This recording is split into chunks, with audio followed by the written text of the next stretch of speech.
Stories I wanted to bring out. One, I was curious, and someone said that I should probably ask who water skis and who doesn't water ski. Is there any stories about that?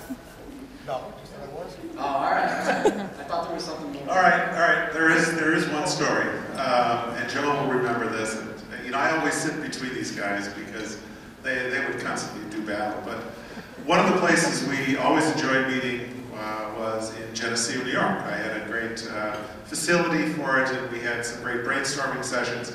And then we would retreat someplace for dinner. One night we went out to my house. I lived on one of the Finger Lakes in New York, and we decided to go for a boat ride. And that was one of the, you know, like gadgets and toys and stuff. So I had this 350 horsepower ski boat. And we decided to take that out, and we were cruising around the lake, and my buddy on my left said, you know, I'm quite a water skier. And I said, you are? Okay, well, I'm learning to drive this boat, and I probably can get you out of the water, so I know I'm not good at water skiing. So, you know, Joe, being the sport that he is, he jumps out of the boat into the water, he has the skis on, ready to go, and, you know, we kept going, and he said, Tom, you don't know how to drive this boat right, you're just not doing it right, you know? And Joe was always trying to tell everybody how to do things, and, you know, it's his missile background, you know? But, you know, it just didn't. He said, well, my arms are tired, you've hurt my arms, and this is the heck with this. So he got out of the water, and we got him back in the boat. And those of you who know Tom Barlow, I don't think Barlow's here, is he? Tom Barlow was in the boat, and Barlow said, I'm going in. You know, Barlow's like me, he's not the specimen of physical fitness. And so, I'm sorry, Tom, but you know, that's just the way it is. So, he gets in the water, and Joe's going, oh my God, you're never going to get him out of the water. I said, Joe, I got 350 horsepower, you know, this is a ski boat. So we start up, and guess who pops right out of the water? Tom Barlow. I looked over at Joe, and he was sitting in his seat, and steam was coming out of his ears. He said, I got to go back to the dock. We got to go have a beer. So. All right, and one quick one too. Joe mentioned about, and this is a good NACCU relevant story, from when Paul mentioned to y'all that he was not going to be able to participate in the organization anymore, in the U-Haul story in there. If you would share that with the group. Well, what happened, the way the association got started is Paul Melanson is the executive vice president at Loyola, Baltimore, and he was about to retire, I guess, and he wanted to have something else to do.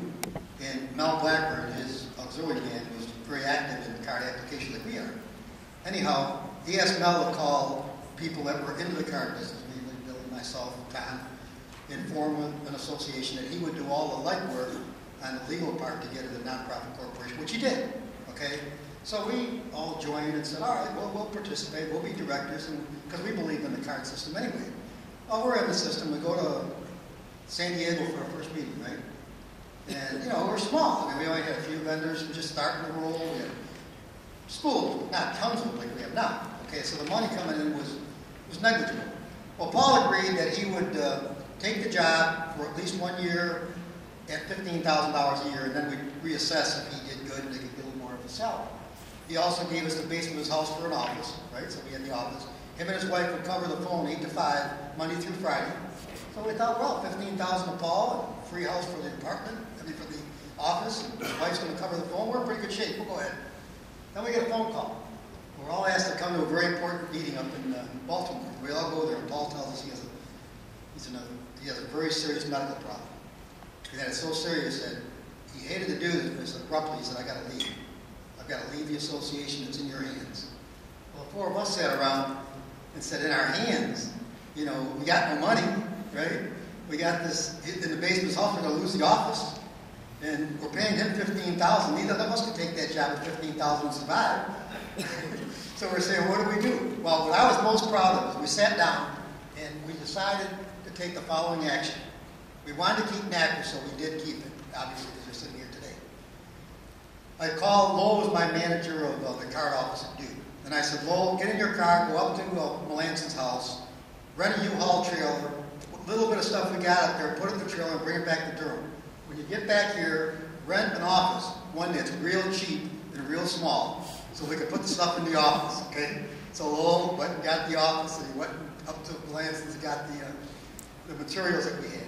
Then I said, you know, now that we got that need somebody in the office. Well, Lowell had a young man, Kevin Mullen, that had just graduated from Duke, who knew quite a bit about card, basic office management. So we put Kevin over to the office and used Paul's money to do that, with a little bit of extra if I recall. Okay? And said, we're not giving Paul a 15, we just switch it over. And Kevin, you just answer the phone. Lowell, you stop by every day in the morning and make sure everything's okay with Kevin. And then he got there. And Lowell, if he didn't get there, you cover the office. I'm your boss, don't worry about it. Okay? We did that for about, I don't know, 9 months, 8, 9 months? Until the directors, us, built up the association. So that's the story behind NACCU, where I said it almost fell in a hole and didn't. Keep that same spirit in this room today. Do the same thing. There's always a way around what you're going to do, and you'll always get a solution that's beneficial. And when I see here today, I'm really proud we did it that way. Great. Thank you guys very much, and thank everybody for coming. All three of these guys will be here for the next couple of days as well. So there's an opportunity to ask them questions about what the future was and what they can do in the future. I think Bell, this is where I was supposed to have has to be stop. Thank you very much.